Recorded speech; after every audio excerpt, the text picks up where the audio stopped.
Kwa ujumla Kisauni swala hili la ardhi ndio donda sugu. Tumeona jamii inaishi katika hali ambayo haifurahishi. Kwa muda mwingi jamii imeweza kujishughulikia katika kufuata taratibu za kisheria, taratibu katika National Land Commission, wakati fursa ya petition of a historical land injustice ilipopatikana. But kimtazamo kijumla, shida ambazo zinapitia jamii ya Kisauni ni kubwa sana.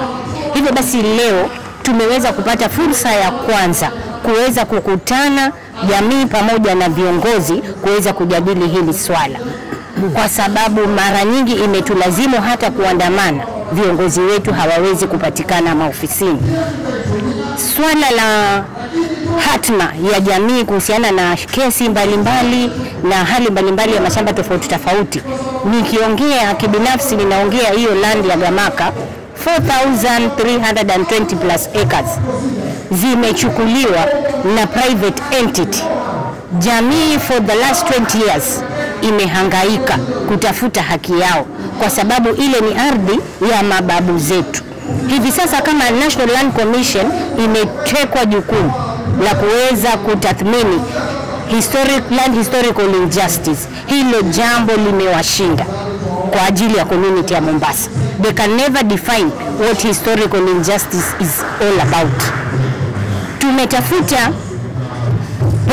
Tumeweka petition Senate, no report forthcoming. But hilo sana tunaona ni tatizo ambalo viongozi wetu wakuu ndio wako behind the scenes in Mabwenyenye, in mawakili wa Mabwenyenye kunyanyasa mwananchi wa Mombasa. Na hiyo hali ndio inaleta changamoto katika utatuzi. So most of the time tuko kwa PR, leaders wako kwa PR nyanjani, hawana nia ya kutatua swala la ardhi hapa Mombasa. Hivyo basi tunaambia Mheshimiwa Rais, ikiwa yeye mahali amekaa akisema ali-assign shughuli ya masuala ya kurejesha ardhi za Mombasa kwa wenyeji, akikaa pale hilo jambo atavuka 2027, hakuna jambo litafanyika, kwa sababu watu wamezoea, viongozi wetu wamezoea, wanaingilia kati ya opportunity waikanyagie na msahau hilo jambo. Lakini hivi sasa za community tunasema enough is enough. We will only elect leaders who will stand by our issues. Hatuko hapa kufeed chama figures zenye haziwezi saidia mwananchi, because that is what we have seen for quite a long time.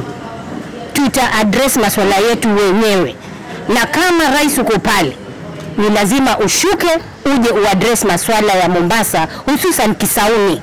Kisauni imekuwa a diaspora community owned land, while wenyeji wako hapo years.